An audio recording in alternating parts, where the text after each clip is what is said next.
फजर का टाइम बड़ी बरकत वाला टाइम है। ओ दौलत कमाने वालों, ओ बड़े बड़े बिजनेस करने वालों, पैसा कमाने वालों, फजर की 2 रकात नमाज जो सुन्नत पढ़ी जाती है, अल्लाह के प्यारे नबी फरमाते हैं रकातल फजरी खैरुम मिनद दुनिया व मा फीहा। फजर की 2 रकात सुन्नत दुनिया की तमाम नेमतों से बेहतर है। दुनिया के अरबपति के पास भी वो दौलत नहीं है, खरबपति के पास भी वो दौलत नहीं है जो 2 रकात फजर की सुन्नत पढ़ लेता है। इतनी कीमती है 2 रकात की सुन्नत फजर। इसीलिए अल्लाह के नबी फरमाते हैं मन सल्ला सुबह, जो फजर की नमाज जमात के साथ पढ़ता है, फहुवा फी जिम्मतिल्लाह, वो अल्लाह ताला की जिम्मेदारी में आ जाता है, वो अल्लाह की पनाह में आ जाता है, अल्लाह की सुरक्षा में आ जाता है।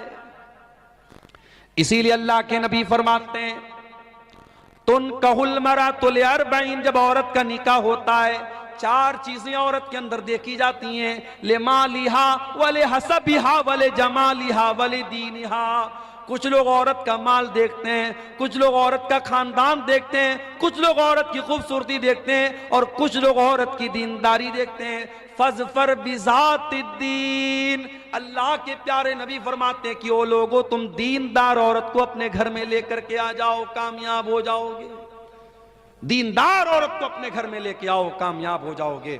मेरे प्यारे साथियों, आज घरों में सास और बहू के झगड़े हैं, देवरानी जेठानी के झगड़े हैं, ननद और भाभी के झगड़े हैं, हर घर में फसाद है, हर घर में बिगाड़ है। क्यों? क्योंकि हमने खूबसूरती तो देखी है, हमने लंबा चौड़ा जहेज तो हमने देख करके शादी कर ली, हमने दीनदारी नहीं देखी है। दीनदारी को तरजीह दीजिए, दीनदार बाप की दीनदार बेटी को अपने घर में लाइए, इंशाअल्लाह बरकत होगी। मेरे अजीजों, आज समाज की इस्लाह की अगर आप बात करें, शादी ब्याह में आज हमारे यहाँ बहुत सारे मामला गड़बड़ चल रहे हैं।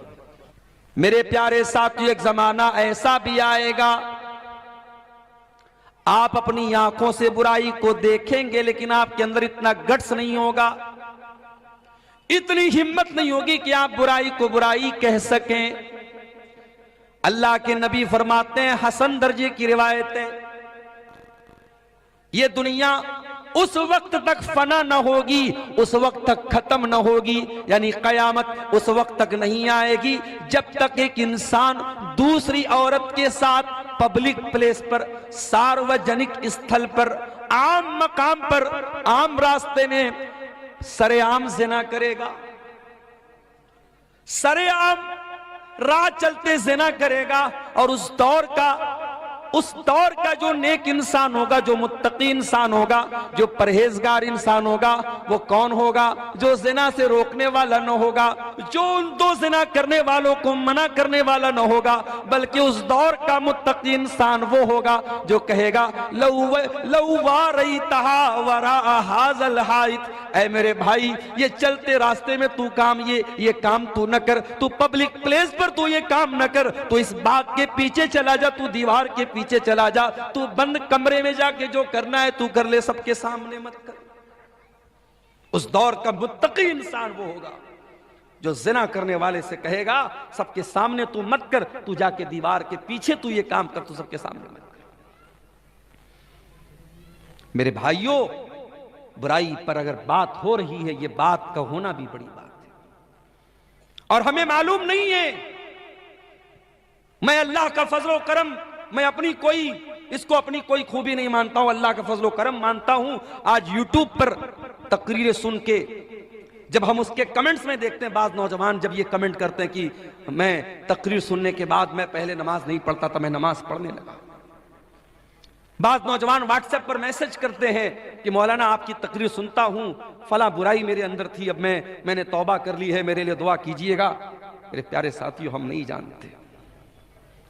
जानते कौन इंसान हमारी बात सुन करके अगर तौबा कर ले, इस्लाह कर ले, लिए भी तकरीर को ऑर्गेनाइज करने वाले के लिए भी, जलसा कराने वाले के लिए भी नजात का जरिया बन जाए, मगफरत का जरिया बन जाए, हम नहीं जानते मेरे प्यारे साथी। इसीलिए अल्लाह के प्यारे नबी हजरत अली से कहते हैं, लअन यहदियल्लाहु बिका रजुलन खैरुल लक मिन हुम्रिन नाम। ऐ अली, तुम्हारे जरिए अल्लाह ताला अगर किसी एक इंसान को हिदायत दे दे, एक इंसान तुम्हारे जरिए सही रास्ता पा जाए, ऐ अली तो तुम्हारे लिए सुर्ख ऊंटों से बेहतर है। उस जमाने की बहुत बड़ी प्रॉपर्टी होती थी सुर्ख ऊंट, बहुत बड़ी दौलत होती थी सुर्ख ऊंट।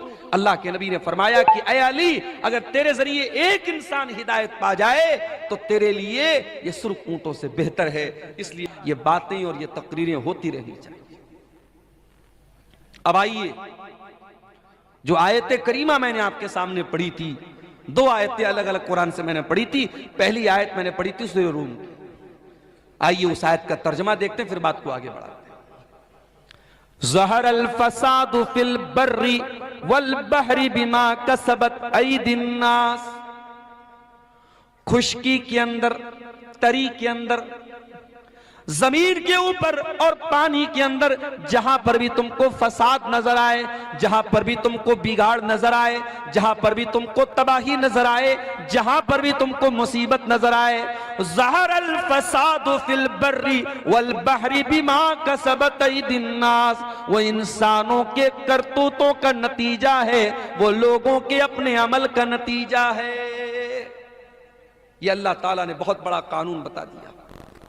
दुनिया में जितनी मुसीबतें हैं, परेशानियां हैं, चाहे कहीं बारिश का ना होना है, कहीं बारिश का ज्यादा होना है, कहीं सैलाब का आना है, कहीं जालिम हुकूमत का आना है, जितनी भी मुसीबतें हैं वो इंसानों के करतूतों का नतीजा है, वो इंसानों के पापों का और इंसान के गुनाहों का नतीजा है। दूसरी आयत जो मैंने पढ़ी थी कुरान करीम के 30वें पारे से मैंने पढ़ी थी, सूरह फज्र की कुछ आयतें। वल फज्र, कसम है फजर की, वही फजर की नमाज और वही फजर का वक्त जब मुअज्जिन अज़ान की आवाज में कहता है अस्सलातु खैरुम मिनन नौम। मुअज्जिन बेचारा माइक पर खड़े होकर के चिल्ला चिल्ला के कहता है कि नमाज नींद से बेहतर है, और हम आराम से अपने कंबलों को ओढ़ करके, अपने रजाइयों को ओढ़ करके, अपने लिहाफ को ओढ़ करके सोए रहते हैं। और हम मुअज्जिन की अजान के जवाब में गोया ये कहते हैं कि ऐ मुअज्जिन, तेरे लिए नमाज नींद से बेहतर होगी, मेरे लिए तो नींद बेहतर है, मैं अपने आराम को छोड़ करके नमाज पढ़ने नहीं आऊंगा। कभी कभी जब मैं सुबह निकलता हूं कहीं प्रोग्राम के लिए, मुझे हैरत होती है मेरे भाई, हाईवे के ऊपर मुसलमान नजर नहीं आता है, गैर मुस्लिम नौजवान लड़के लड़कियां सुबह सुबह निकले हुए हैं हाईवे के ऊपर। कोई वॉकिंग कर रहा है, कोई पुलिस में जाने की तैयारी कर रहा है, कोई आर्मी में जाने की तैयारी कर रहा है, अपने अपने मिशन में दुनिया लगी है। और मुसलमान नौजवान रात में फेसबुक चला करके, इंस्टाग्राम चला करके, इंटरनेट चला करके बेचारा वो सो रहा है, फजर में उठने के लिए तैयार नहीं। फजर का टाइम बड़ी बरकत वाला टाइम है। ओ दौलत कमाने वालों, ओ बड़े बड़े बिजनेस करने वालों, पैसा कमाने वालों, फजर की 2 रकात नमाज जो सुन्नत पढ़ी जाती है, अल्लाह के प्यारे नबी फरमाते हैं रकातल फजरी खैरुम मिनद दुनिया व मा फीहा। फजर की 2 रकात सुन्नत दुनिया की तमाम नेमतों से बेहतर है। दुनिया के अरबपति के पास भी वो दौलत नहीं है, खरबपति के पास भी वो दौलत नहीं है जो 2 रकात फजर की सुन्नत पढ़ लेता है। इतनी कीमती है 2 रकात ये सुन्नत फजर। इसीलिए अल्लाह के नबी फरमाते हैं मन सल्ला सुबह, जो फजर की नमाज जमात के साथ पढ़ता है, बहुवा फी जिम्मतिल्लाह, वो अल्लाह ताला की जिम्मेदारी में आ जाता है, वो अल्लाह की पनाह में आ जाता है, अल्लाह की सुरक्षा में आ जाता है। जब आप अपनी सुबह की शुरुआत ही फजर की नमाज में गायब रह के करते हैं, अल्लाह की सुरक्षा कहां से हासिल होगी, अल्लाह की हिफाजत कहां से हासिल होगी मेरे भाई। वल फजरी, कसम है फजर के वक्त की। अल्लाह के प्यारे नबी जब किसी लश्कर को भेजते थे तो फजर के टाइम भेजते थे, और आप दुआ करते थे अल्लाहुम्मा बारिक ले उम्मती फी बुकूरिहा, आय अल्लाह तू मेरी उम्मत के सुबह के टाइम में बरकत अता फरमा। तेरे नबी ने जिस टाइम की बरकत की दुआ की थी तो उस टाइम सोया पड़ा रहता है। फजर के वक्त की कसम खा करके अल्लाह ताला बता रहा है ये बड़ा ही बरकत वाला वक्त है, बड़ा ही सुहाना वक्त है, मैं इस वक्त की कसम खाता हूं। वलयालिन आश्र, और कसम है 10 रातों की। ये कौन सी 10 रातें? मुफस्सिरीन ने लिखा है, उलमा ने लिखा है, ये जिलहिज्जा की 1 तारीख से लेकर के 10 तारीख तक की 10 रातें। जिस तरीके से रमजान की आखिरी 10 रातों की बहुत फजीलत है, वैसे ही जिलहिज्जा के शुरू के 10 दिनों की बहुत फजीलत है। बल्कि कुछ हदीसों में अल्लाह के नबी फरमाते हैं कि साल भर में किसी नेकी का सवाब उतना ज्यादा नहीं मिलता है जितना इन 10 दिनों की नेकी का मिलता है। रमजान में तो थोड़ी बहुत हम लोग नेकी करते हैं, मगर जिलहिज्जा का जब महीना आता है, कोई बकरा खरीद रहा है, कोई बैल खरीद रहा है, कोई कुर्बानी का जानवर खरीद रहा है, बस उतना ही हम उसका ख्याल करते हैं। जिलहिज्जा के शुरू के 10 दिन बड़े कीमती हैं, अल्लाह ताला कसम खा रहा है। वल फजरी, कसम है फजर के वक्त की। वलयालिन आश्र, और कसम है 10 रातों की। वश्शफ़ी वल वतरी, और कसम है ताक की और जुफ्त की। ताक और जुफ्त समझते हैं, जिसको इंग्लिश में ऑड एंड इवन बोलते हैं। पता नहीं आपके बंगला में या शेरशाबादी भाषा में उसको क्या बोलते हैं। हमारे यहां बनारस की भाषा में बोलते फुट और जोड़ा। 2 है तो जोड़ा, 1 है 3 है तो फुट बोलते हैं उसको। आपके यहां क्या बोलते हैं? जोड़ बेजोड़। जोड़ बेजोड़ की कसम खा रहा अल्लाह ताला। अल्लाह ताला बेजोड़ है, एक है, वो 2 नहीं हो सकता। दुनिया की हर चीज का जोड़ा मौजूद है। जमीन का जोड़ा आसमान, अंधेरे का जोड़ा उजाला, लड़के का जोड़ा लड़की, हाथ का जोड़ा पैर, हर चीज का जोड़ा मौजूद है। हर चीज का कोई ना कोई अपोजिट मौजूद है। लेकिन अल्लाह तबारक व तआला एक ऐसी जात है, उसका कोई जोड़ा नहीं। वश्शफ़ी वल वतरी, कसम है जोड़ की और बेजोड़ की, ताक की और जुफ्त की। वल्लैलि इज़ा यस्र, और कसम है रात की, जब रात अपना सफर तय करने लगती है, रात गुजरने लगती है। आज की रात भी गुजर रही है। मैं आपके इलाके में अभी आ रहा था, मेरी अहलिया का फोन आया, बात होने लगी, पूछ रही थी पहुंचे नहीं पहुंचे। अचानक जैसे 12 बजा घड़ी में तेज तेज पटाखे की आवाज आने लगी।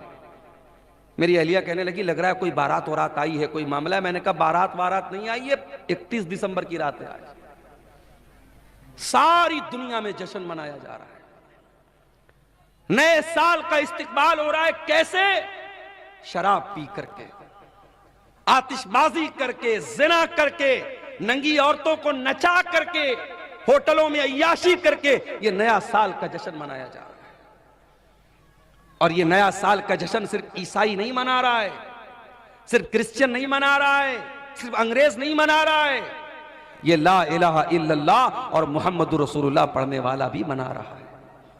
अरे नादान, तेरी जिंदगी की दीवार से एक और ईंट गिर गई। तो 2024 में 24 साल का था, 2025 आया, तू 25 साल का हो गया। तू अपनी मौत से एक कदम और करीब हो गया। तेरी जिंदगी की किताब से एक पेज और फाड़ लिया गया। तेरी जिंदगी की दीवार से एक और ईंट छीन ली गई। और तू सेलिब्रेट कर रहा है, तू शुभकामनाएं दे रहा है, तू मैसेजेस कर रहा है। नए साल की रात में मैसेज काम नहीं करता। आपको याद होगा, कंपनियों का मैसेज आ जाता है कि भाई आज की रात मैसेज काम नहीं कर रहा है। इतना ज्यादा लोग SMS भेज रहे हैं, इंटरनेट काम करना बंद कर देता है कभी कभी। इतना रश हो जाता है इंटरनेट के ऊपर। वल्लैलि इज़ा यस्र, कसम है रातों की, रात अपना सफर तय कर रही है। यही रात है कोई होटल में नाच रहा है और आप बगला डांगी के इस जलसे में, इस पिंडाल के नीचे बैठ करके अल्लाह और उसके रसूल की बातों को सुन रहे हैं।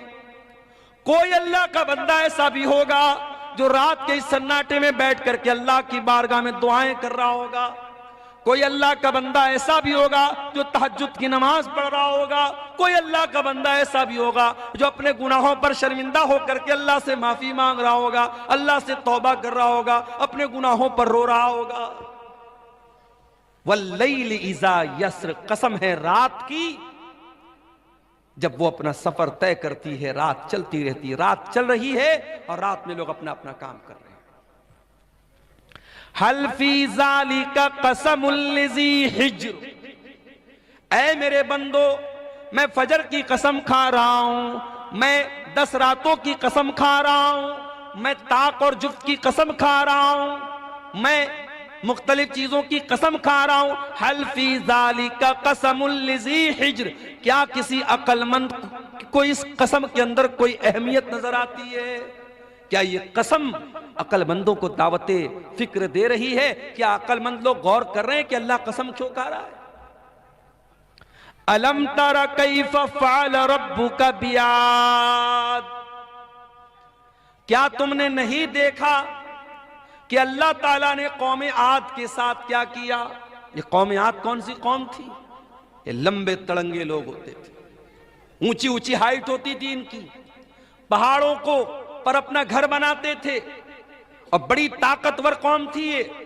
मारे ताकत के कहा करते थे मन अशद्दु मिन्ना कुव्वा, हमसे ज्यादा ताकतवर कौन है, हमसे ज्यादा शक्तिशाली कौन है, हमसे ज्यादा सुपर पावर कौन है? अल्लाह कह रहा है तुमने देखा नहीं हमने कौम आद के साथ क्या किया? इरम ज़ातिल इमाद, ये बड़े बड़े लंबे पिलर वाले मकान बनाते थे। अल्लती लम युखलक मिस्लुहा फिल बिलाद, इतनी ताकतवर कौम पैदा नहीं की गई। अल्लती लम युखलक मिस्लुहा फिल बिलाद, ऐसी कौम दुनिया में कभी पैदा नहीं की। व तमूद अल्लज़ीना जाबु सख्र बिलवाद, क्या तुमने नहीं देखा कि हमने कौम समूद के साथ क्या किया? जो कौम समूद पहाड़ों को काट काट करके मकान बनाया करती थी। वह फिरऔन ज़िल औताद, और क्या तुमने नहीं देखा कि फिरौन का क्या अंजाम हुआ? जो ना मानने वालों को, जो फिरौन के आगे सजदा नहीं करते थे, जो फिरौन की बात नहीं मानते थे, उनके हाथों और पैरों में कीले ठुकवा करके उनकी जान ले लेता था, उनको मार डालता था। ये बड़ी बड़ी जालिम कौमें थी, कौम आद, कौम समूद और फिरौन। अल्लाह ने फरमाया अल्लज़ीना तगौ फिल बिलाद, ये वो लोग थे जिन्होंने अल्लाह की धरती पर बहुत फसाद किया, बहुत गुनाह के काम किए, बहुत पाप किए, बहुत अल्लाह की नाफरमानी की। फ़अक्तरू फ़ीहल फसाद, इन्होंने बहुत ज्यादा जमीन के अंदर फसाद मचाया। फ़सब्बा अलैहिम रब्बुका सौत अज़ाब, अल्लाह ने इनके ऊपर अपने अजाब का कोड़ा बरसा दिया। आज अल्लाह के अजाब का कोड़ा हम पर बरस रहा है मेरे भाई, हम रो रहे हैं। हमारी मस्जिदें हैं अल्लाह निशाने पर है जालिम, हमारी मस्जिदों पर ताले लगने की नौबत आ रही है, हमें डराया जा रहा है। कल अल्लाह पूछेगा कयामत के दिन, अरे तू मस्जिदों की क्या बात करता है मेरे बंदे? तेरे गांव की मस्जिद में मुअज्जिन 5 टाइम अजान देता रहा, तो 5 टाइम अपने अल्लाह के घर में, अपने मोहल्ले की, अपने गांव की मस्जिद में तू नमाज पढ़ने नहीं जाता था। तुझे क्या मस्जिद का दर्द था? अल्लाह पूछेगा तो हम क्या जवाब देंगे? दिल्ली की जामा मस्जिद में अभी एक फेसबुक पर एक रील आई, एक गैर मुस्लिम लड़का, एक मुसलमान, हालांकि लड़का लड़की दोनों गैर मुस्लिम थे, मगर उसमें उन्होंने एक्टिंग की, एक रील बनाई जिसमें यह दिखाया गया कि एक गैर मुस्लिम लड़के को मुसलमान लड़की से प्यार हो गया। आजकल ये भी चल रहा है ना, मुसलमान लड़कियों को फंसाने के लिए इस तरीके की मूवी बनाई जा रही है और रील्स बनाई जा रही है ताकि मुसलमान लड़कियां अट्रैक्ट हो जाएं इन सब चीजों की तरफ। जामा मस्जिद दिल्ली के अंदर वो वीडियो वायरल हुआ है इंटरनेट के ऊपर कि बाकायदा एक बेहुदा किस्म का वीडियो बनाया जा रहा है और वो भी मस्जिद के अंदर। दिल्ली की कुछ मस्जिदें तो ऐसी हैं जो खंडर बन गई हैं, किसी जमाने में मस्जिद थी, अब खंडर बन गई है और वो लवर पॉइंट बन गया है। लड़का लड़की वहां जाकर के मिलते जुलते हैं और प्यार मोहब्बत की और इश्क आशिकी की बातें करते हैं। अल्लाह पूछेगा कयामत के दिन कि क्या मस्जिदें इस मकसद के लिए थी, अय्याशी का अड्डा बनाने के लिए, पिकनिक स्पॉट बनाने के लिए? तूने अपने मोहल्ले और गांव की मस्जिदों की फिक्र नहीं की, और तेरे मुल्क में कितनी मस्जिदें ऐसी थी जिनको तू नमाज से आबाद कर सकता था, तूने नहीं किया। तू क्या रोना रोता है मस्जिदों का? फसब्बा अलैहिम रब्बुका सौता अज़ाब। अल्लाह कह रहा है कि तुम्हारे रब के अजाब का कोड़ा उन कौमों के ऊपर बरसा है जिन्होंने अल्लाह की नाफरमानी की। अगर कौम आद ने अल्लाह की नाफरमानी की, कौम समूद ने अल्लाह की नाफरमानी की, फिरौन ने अल्लाह की नाफरमानी की और उनके ऊपर अल्लाह का अजाब आया, तो हम कोई दूध के धूले नहीं है, हम पर भी अल्लाह का अजाब आएगा अगर हमने गुनाह को दावत दी। मेरे प्यारे साथी, माशाअल्लाह हाजी साहब चेहरे पर भरपूर दाढ़ी भी रखे हुए हैं, माथे पर सजदे का निशान भी है, पांचों टाइम के नमाजी भी हैं। हाजी साहब से पूछो, हाजी साहब आपके वालिद का इंतकाल हुआ, वालिद प्रॉपर्टी में क्या छोड़ के गए? हाजी साहब ने कहा हमारे वालिद अपनी प्रॉपर्टी में जमीन छोड़ के गए, खेत छोड़ के गए, मकान छोड़ के गए, रुपया पैसा छोड़ के गए। हाजी साहब आपके कितने भाई बहन हैं? हम लोग 2 भाई हैं, 3 बहनें हैं। हाजी साहब आपने अपनी बहनों को अपने बाप की वरासत में, अपने बाप की प्रॉपर्टी में, अपने बाप के तरके में से हिस्सा दिया? हाजी साहब का मुंह बंद, नहीं, बहन को तो नहीं दिया। भाई के साथ बंटवारा कर लिया, बहन को नहीं दिया। बहन को क्या दिया? बहन को इज्जत दे रहे हैं, हर साल बहन को बुलाते हैं, बहन को दावत खिलाते हैं, बहन को थोड़ा बहुत उसका ख्याल रखते हैं। बाप की वरासत में हमने बहन को हक नहीं दिया। हाजी साहब आप कौन से मसलक को मानते हैं? अल्हम्दुलिल्लाह पक्का अहले हदीस हूं। हाजी साहब हाथ कहां बांधते? सीने पर बांधता हूं। आमीन आहिस्ता बोलते हैं कि जोर से? बिल्कुल जोर से बोलता हूं। हाजी साहब नमाज में खड़े होते तो पैर से पैर मिलाते कि नहीं मिलाते? बिल्कुल मिलाता हूं, मैं अहले हदीस हूं, पक्का अहले हदीस हूं। हाजी साहब नमाज में अहले हदीस है, हाजी साहब दाढ़ी के मामले में अहले हदीस है, हाजी साहब नमाज के मामले में अहले हदीस हैं। लेकिन बहन और बेटी का हक देने की बात आई तो हाजी साहब वही करते हैं जो समाज में होता चला है। मेरे प्यारे साथियों, अल्लाह ताला ने बाकायदा एक सिस्टम बनाया है कि किसी के मरने के बाद उसकी प्रॉपर्टी में, उसकी जमीन में, उसकी जायदाद में कौन कौन वारिस होगा। और शरीयत ने बाकायदा उसका कानून बनाया है जिसको इस्लाम का निज़ाम मीरास कहते हैं, इस्लाम का कानून वरासत कहते हैं। अगर आपको इसको जानना है तो कुरान की सूरह निसा की जाकर के तिलावत कर लीजिए। सूरह निसा की सिर्फ 3 आयतों में अल्लाह ताला ने पूरा इस्लाम का सिस्टम ऑफ इनहेरिटेंस, वरासत का जो कानून है अल्लाह ने बयान किया। और अल्लाह ताला ने जब वरासत का कानून बयान किया तो क्या फरमाया?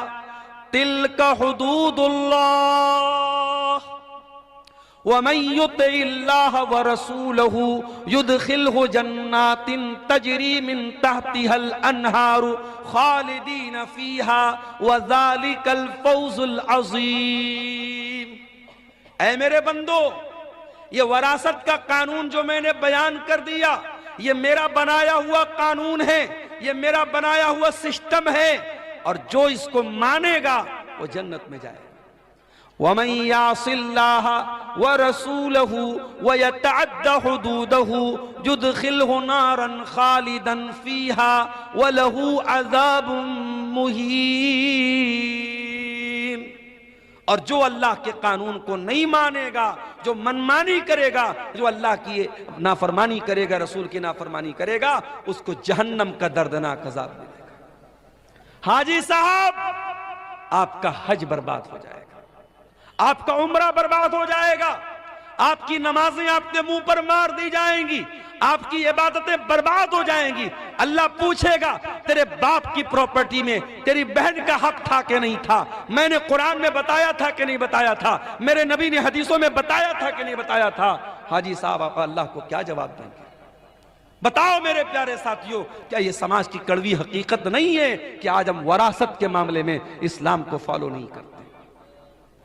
वरासत के मामले में हम समाज को फॉलो करते हैं। बहन की शादी है, हम जहेज देते हैं जबकि जहेज का सबूत नहीं है। बेटी की शादी हम जहेज देते हैं जबकि जहेज का सबूत नहीं है। और जब वरासत की बात आती है तो हम कहते हैं अरे हमने तो लड़की की शादी में इतना जहेज दिया था। जहेज जो कि गलत चीज है, उसको बुनियाद बना करके इस्लाम का जो वरासत का कानून है उसकी हम मुखालफत करते हैं। मेरे प्यारे साथियों, ये दौरे जाहिलियत का तरीका था। जब वहां बाप मरता था तो जो छोटा बच्चा होता था, जो यतीम बच्चा होता था, जो छोटे भाई होते थे, उनको जमीन जायदाद में कोई हक नहीं मिलता था। जो बड़े लोग होते थे, जो पावरफुल होते थे, वो जमीन जायदाद पर कब्जा कर लेते थे। इस्लाम का कानून तो इतना सख्त है, अगर मरने वाले का कोई बच्चा उसकी बीवी के पेट में पल रहा है, मरने वाले का जब इंतकाल हुआ, एक लड़का 60 साल का था, उसका एक लड़का 40 साल का था, उसका एक लड़का 30 साल का था, उसका एक लड़का भी उसकी बीवी के पेट में है। मैं मिसाल दे रहा हूं एक। शरीयत क्या कहती है? बाप मर गया, उसका अगर कोई बेटा 60 साल का भी है, कोई 40 साल का भी है, कोई 30 साल का भी है, कोई उसकी बीवी के पेट में अभी पल रहा है, जब वो बच्चा पैदा होगा तो जितना हिस्सा 60 साल वाले को मिलेगा, जितना हिस्सा 30 साल वाले को मिलेगा, जितना हिस्सा 20 साल वाले को मिलेगा, उतना ही हिस्सा, उतना ही हक उस बीवी के पेट से पैदा होने वाले बच्चे को भी मिलेगा।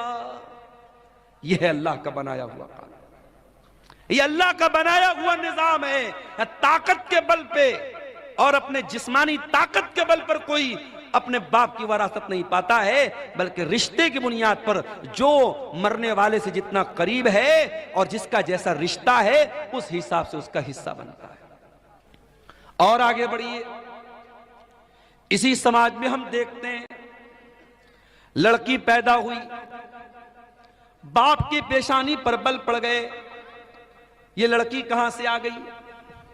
हालात ये हैं, गवर्नमेंट की स्कीमें आती हैं। अभी प्राइम मिनिस्टर साहब की एक स्कीम चल रही है, सुकन्या समृद्धि योजना। लड़कियों के नाम पर पैसा इकट्ठा करो, जब वो 20 साल की हो जाएं, शादी के काबिल हो जाएं, तो आपके पास अच्छा खासा पैसा हो जाए।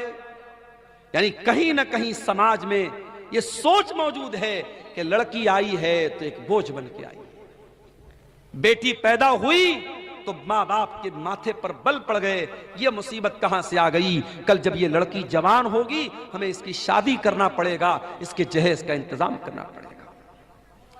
इस जहेज की रस्म ने कितनी बच्चियों की, मेरे प्यारे साथियों, जान ले ली।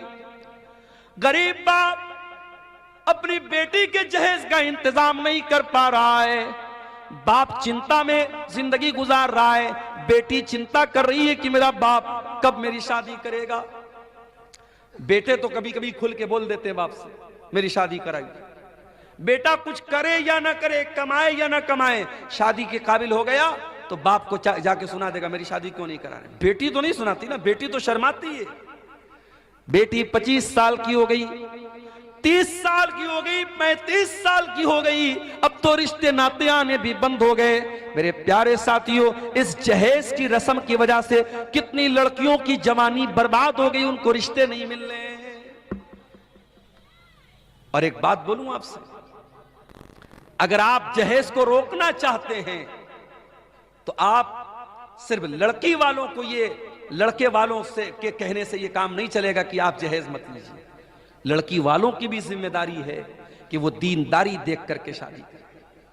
अगर लड़के वाले लालच कर रहे हैं कि हम ऐसी लड़की क्या शादी करें जहां से जहेज ज्यादा मिलेगा, तो माफ करना, लड़की वाले भी लालची होते हैं और वो तलाश करते हैं ऐसा रिश्ता जहां दामाद बहुत पैसे वाला या सरकारी नौकरी वाला या बहुत बड़ा बिजनेसमैन मिल जाए। अगर कोई मिडिल क्लास का लड़का है, कोई मामूली कमाने वाला लड़का है, उस लड़के के साथ कोई जल्दी अपना रिश्ता करना नहीं चाहता है। ताली दोनों हाथ से बजती है मेरे प्यारे साथियों। जहेज की इस गंदी रस्म के लिए सिर्फ लड़के वाले दोषी नहीं हैं, लड़की वाले भी दोषी हैं। अगर लड़के वाले मोटी मोटी रकम, जहेज के नाम पर मोटी रकम तलाश कर रहे हैं, तो लड़की वाले भी उसी हिसाब से दामाद तलाश कर रहे हैं। अल्लाह के प्यारे नबी ने क्या फरमाया? इज़ा खतब इलैकुम मिम्मन तरज़ौन दीनहु व खुल्क़हु, जब तुम्हारी लड़कियों के लिए ऐसा रिश्ता आ जाए, लड़का दीनदार है, लड़का बाखलाक है, फज़व्विजूहु, तो तुम अपनी लड़की की शादी उससे कर दो। देखो अल्लाह के नबी ने 4 बेटियों की शादी की।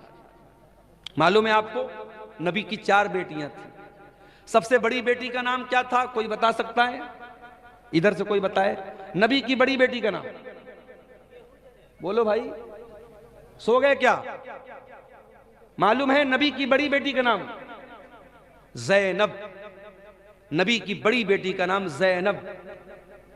और दामाद का नाम? ज़ैनब के शौहर का नाम बोलो, नहीं मालूम? क्या तकरीर सुनते हैं आप लोग? तकरीर सुन सुन के बूढ़े हो गए और आज तक नबी की बेटियों का नाम नहीं मालूम, नबी के दामादों का नाम नहीं मालूम। नबी की बड़ी बेटी का नाम ज़ैनब और ज़ैनब के शौहर का नाम था अबुल आस बिन रबी रजी अल्लाह ताला। नबी की दूसरी बेटी नाम था रुकैया, उनके शौहर का नाम उस्मान गनी। रुकैया का इंतकाल हो गया, नबी ने अपनी तीसरी बेटी की शादी हजरत उस्मान से कर दी। तीसरी बेटी का नाम तो उम्मे कुलसूम, इनकी शादी हुई हजरत उस्मान से। दुनिया में हजरत उस्मान इकलौते ऐसे इंसान हैं जिनकी शादी में, जिनके निकाह में नबी की 2 बेटियां आई हैं। और रुकैया, उनकी भी शादी हुई और रुकैया का जब इंतकाल हुआ तो उम्मे कुलसूम की शादी हजरत उस्मान गनी से। और नबी की सबसे छोटी बेटी, सबसे चौथे नंबर की बेटी का नाम था फातिमा, उनकी शादी किससे हुई? हजरत अली से। मेरे प्यारे साथियों, नबी ने अपने बेटियों के रिश्ते करने में दीनदारी देखी है। नबी ने रुपया पैसा नहीं देखा है, नबी ने जमीन और जायदाद नहीं देखी है। आपने सबसे लाडली बेटी, सबसे छोटी बेटी हजरत फातिमा का जब निकाह तय किया हजरत अली के साथ, हजरत अली के पास कुछ भी नहीं था। आपने अली से पूछा, क्या अली तुम्हारे पास क्या है? कहा, अल्लाह के नबी मेरे पास एक घोड़ा है, एक ज़रा है। आपने कहा कि घोड़ा अपने पास रखो, ज़रा बेच दो। ज़रा बोलते थे लोहे की एक ड्रेस होती थी जो जंग के मैदान में लोग पहनते थे। अल्लाह के नबी के हुक्म से हजरत अली ने वो अपनी ज़रा बेच दी, जिसको उस्मान गनी ने 380 दिरहम में खरीदा। और उसी पैसे से अल्लाह के नबी ने हजरत अली से कहा कि महर का इंतजाम करो, क्योंकि हजरत अली अल्लाह के नबी के दामाद भी थे और हजरत अली किसके बेटे थे? अबू तालिब के बेटे थे। और अबू तालिब कौन थे? नबी के चचा थे। तो नबी ने अपने चचा के इंतकाल के बाद हजरत अली को अपनी परवरिश में ले लिया था। तो हजरत अली के गार्जियन भी अल्लाह के नबी थे, तो इसलिए आप हजरत अली के बाप की हैसियत से भी ये शादी करा रहे थे। आपने हजरत अली से कहा तो महर का इंतजाम करो। और उसके बाद चूंकि नई गिरस्ती थी, नया घर बनाना था, हजरत अली के पास कुछ नहीं था, तो अल्लाह के नबी ने हजरत अली ही के पैसे से एक तकिया खरीदा, एक चादर खरीदा और एक पानी का बर्तन, मशकेजा, ऐसी जरूरत की 4-5 चीजें खरीदी हैं। कुछ लोग इसको जहेज का नाम देते हैं, माफ कीजिए ये जहेज नहीं था, ये हजरत अली ही के पैसे से अल्लाह के नबी ने इसको लिया था और अपनी बेटी को दिया था। नबी ने रिश्ते में क्या देखा? दीनदारी देखी है मेरे प्यारे साथी।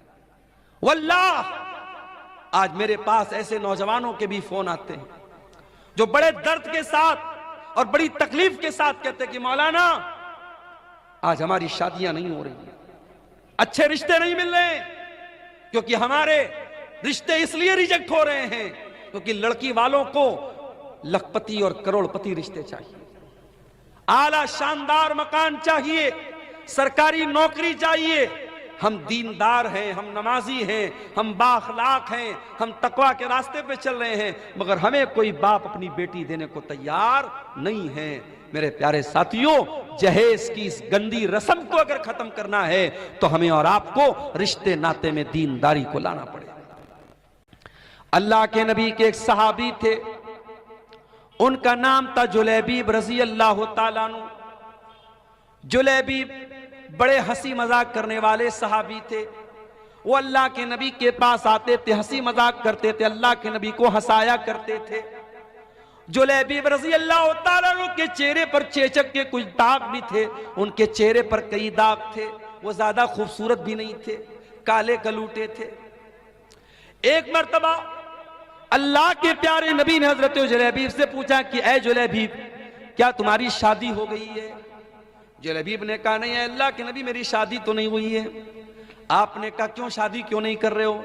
कहा है अल्लाह के नबी, मैं गरीब आदमी हूं, मेरे चेहरे पर चेचक के दाग भी निकले हुए हैं, मैं काला कलूटा भी हूं, मुझे अच्छा रिश्ता नहीं मिलेगा, इसलिए मैं शादी नहीं कर पा रहा हूं। आपने कहा कोई बात नहीं, हम तुम्हें एक अच्छा रिश्ता दिलाएंगे, हम तुम्हारी शादी कराएंगे। कुछ दिनों के बाद अल्लाह के नबी के पास एक अंसारी साहबी आते हैं। अय अल्लाह के नबी, मेरी बहुत खूबसूरत एक बेटी है, मैं अपनी बेटी के लिए एक अच्छा रिश्ता तलाश कर रहा हूं। मेरी बेटी बहुत नेक है, दीनदार है, 5 टाइम की नमाजी है, मुत्तकी और परहेजगार है मेरी बेटी। अय अल्लाह के नबी, मैं अपनी बेटी का निकाह करना चाहता हूं, अगर कोई अच्छा रिश्ता हो तो बता दे। आपने कहा कि आपकी बेटी के लिए एक रिश्ता मेरे पास है।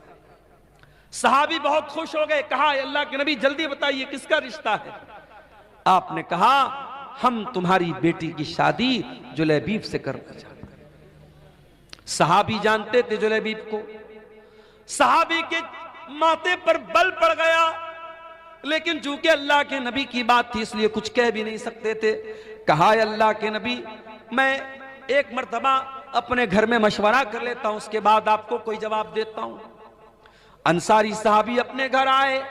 बड़े गौर से सुनना मेरे प्यारे साथियों, नबी के दौर में, सहाबा के दौर में शादियां कैसे होती थी और रिश्ते कैसे होते थे, जरा गौर करना। अंसारी साहबी अपने घर आए और अपनी बीवी से कहने लगे कि ऐ मेरी मोहतरमा, है मेरी बीवी, अल्लाह के प्यारे नबी ने हमें एक रिश्ता दिया है, हमारी बच्ची के लिए, हमारी बेटी के लिए एक रिश्ता पेश किया है। उसकी बीवी भी बहुत खुश हो गई। कहा किसका रिश्ता पेश किया अल्लाह के नबी ने? कहा है मेरी बीवी, अल्लाह के प्यारे नबी ने हमारी बेटी के लिए जुलैबीब का रिश्ता पेश किया है। वो औरत भी जानती थी जुलैबीब बड़े काले कलूटे साहबी हैं, उनके चेहरे पर दाग हैं और वो गरीब भी हैं। कहा कि नहीं नहीं, हमने बड़े अच्छे अच्छे रिश्तों को ठुकरा दिया है, हम अपनी बेटी की शादी जुलैबीब से नहीं कराएंगे। फैसला कर लिया माँ ने और बाप ने कि नहीं, हम ये रिश्ता कबूल नहीं करेंगे। हम लोग अल्लाह के नबी को जवाब दे देंगे कि अल्लाह के नबी, हमें ये रिश्ता मंजूर नहीं है। बाप जब जाने लगा घर से, अंदर से लड़की आई, ऐ मेरी अम्मी जान, ऐ मेरे अब्बू जान, 1 मिनट मेरी बात सुन लीजिए। आप लोग ये रिश्ता पसंद नहीं कर रहे हैं, लेकिन आप ये भूल रहे हैं ये रिश्ता नबी ने पेश किया है, ये रिश्ता हमारे पास लाने वाले अल्लाह के नबी हैं। हो सकता है ये नबी का रिश्ता है, नबी ने पेश किया है, हो सकता है कि इसी रिश्ते में अल्लाह ताला ने मेरे लिए बरकत रखी हो। ऐ मेरे अब्बू जान, आप मेरी शादी उसी से करा दीजिए जिसके साथ अल्लाह के नबी ने रिश्ता पेश किया है, मैं तैयार हूं। अल्लाह अकबर। उस दौर की औरतें भी कैसी होती थी। आज तो कितने नौजवानों का रिश्ता जब फोटो जाता है लड़की के पास और लड़की देखती है दाढ़ी वाला है, नहीं नहीं ये नहीं चलेगा, मैं इस मुल्ला से शादी नहीं करूंगी, मैं इस दाढ़ी बाबा से शादी नहीं करूंगी। कितनी लड़कियां हैं जो जिद करके अपने शौहर की दाढ़ी को छोटा करवा देती, कितनी औरतें हैं जिनके नखरों की वजह से शौहर हराम काम कर लेता है। मेरे प्यारी माँ और बहनों, नबी के दौर की औरतें कैसी थीं। सहाबी की बेटी कह रही है कि अय अब्बा जान, अगर नबी ने ये रिश्ता पेश किया है, मैं शादी करने को तैयार। सहाबी अल्लाह के नबी के पास आते हैं और पूरी बात बता देते हैं। अय अल्लाह के नबी, मुझे और मेरी बीवी को तो ये रिश्ता पसंद नहीं आया था और हम तो ना करने वाले थे, मगर मेरी बेटी ने कहा कि अगर ये रिश्ता अल्लाह के नबी ने पेश किया है तो मुझे ये रिश्ता मंजूर है और मेरी बेटी शादी करने को तैयार है। अय अल्लाह के नबी, मैं तैयार हूं आप शादी के लिए, आप शादी की तैयारी कीजिए। जब नबी ने सुना कि लड़की इतनी दीनदार है और इतनी अल्लाह और उसके रसूल की बात मानने वाली है, आपने दुआ की, अल्लाहुम्मा बारिक लहा फी ऐशिहा वला तजअल ऐशहा कद्दन कद्दा। ऐ अल्लाह, इस लड़की की जिंदगी में तू बरकतें अता फरमा दे, इस लड़की की जिंदगी में कभी परेशानी ना आए। कुछ दिनों के बाद शादी हुई और वो लड़की अपने शौहर के साथ, हजरत जुलैबीब के साथ हंसी खुशी जिंदगी गुजार रही। कुछ दिनों के बाद अल्लाह के नबी सहाबा के साथ एक जंग में जाते हैं, उस जंग में जुलैबीब भी जाते हैं और जंग के बाद जब शहीदों की लाशों को रखा जाता है, हजरत जुलैबीब रज़ी अल्लाह ताला अन्हु मैदान जंग में उनकी लाश नहीं मिलती है। अल्लाह के नबी अपने सहाबा से कहते हैं, जरा तलाश करो, कहीं ना कहीं जुलैबीब की लाश भी मिलेगी। जुलैबीब की जब लाश मिलती है मेरे प्यारे साथियों, तीरों और तलवारों के जख्म से भरी हुई लाश, 7-8 दुश्मनों के बीच में अकेली लाश, जो ये बता रही थी कि जुलैबीब दुश्मनों के नरगे में थे, दुश्मनों के घेरे में थे और कई लोगों से लड़ते हुए वो अल्लाह को प्यारे हुए थे। अल्लाह के नबी ने देखा जुलैबीब को, आपने कहा ये मेरा नौजवान सहाबी है, इसने अल्लाह की राह में लड़ते लड़ते जान दे दी है। आपने जुलैबीब की लाश को उठाया और अपने कंधे पर आपने उठा करके उसकी लाश को कब्र में आपने उतारा। दुनिया के जनाजे के लिए चारपाई आती है, दुनिया के जनाजे को लोग अपने कंधों पे लेके जाते हैं और जुलैबीब की लाश को अल्लाह के नबी अपने कंधे पे लेके जा रहे हैं और आपने अपने हाथों से कब्र में उतारा और आपने दुआ की, ऐ अल्लाह, मैं इस बंदे से राजी था और तू भी इससे राजी हो जा। सहाबा कहते हैं कि जुलैबीब की कब्र को देख करके और उनकी लाश के साथ नबी का मामला देख करके हमारे दिल में यह तमन्ना पैदा हुई कि काश ये हमारी कब्र होती और नबी ने हमारे लिए दुआ की। और उसके बाद जब जुलैबीब का इंतकाल हो गया तो हमें तारीख और सीरत की किताबें ये बताती हैं कि जुलैबीब की वो जो बेवा औरत थी, जो उनकी बेवा खातून थी, वो अल्लाह की राह में सदका और खैरात बहुत ज्यादा करती थी, जबकि आम तौर से बेवा औरतों के पास माल की किल्लत होती है, माल की कमी होती है, मगर अल्लाह ताला गैब से रोजी देता था उस औरत को। इस औरत ने अपने शौक और अरमान को कुर्बान किया था नबी की और अल्लाह की इताअत करते हुए, जिसने कहा था कि मैं जुलैबीब के साथ निकाह करने को तैयार हूं और जिसके लिए नबी ने दुआ की थी कि अल्लाह तो इसकी जिंदगी में बरकत अता फरमाना। उस औरत की जिंदगी में वाकई बरकत पैदा हुई और मदीना में अगर कोई बेवा औरत सबसे ज्यादा अल्लाह की राह में सदका और खैरात करती थी तो सहाबा कहते हैं जुलैबीब की बेवा औरत थी। मेरे अजीजों, मेरे भाइयों, मेरे बुजुर्गों, ये सहाबे किराम की सोसाइटी थी। हम और आप जरा अपनी सोसाइटी का जायजा लें। हमारे यहाँ रिश्ते नाते में सिर्फ हम सामने वाले की खूबसूरती देखते हैं, सिर्फ रुपया पैसा देखते हैं, सिर्फ जात और बरादरी देखते हैं, हम दीनदारी नहीं देखते हैं। ये जहेज की रस्म ये नहीं खत्म हो सकती, ये लालच नहीं खत्म हो सकता जब तक हम रिश्ते नातों की बुनियाद दीनदारी पर नहीं करें।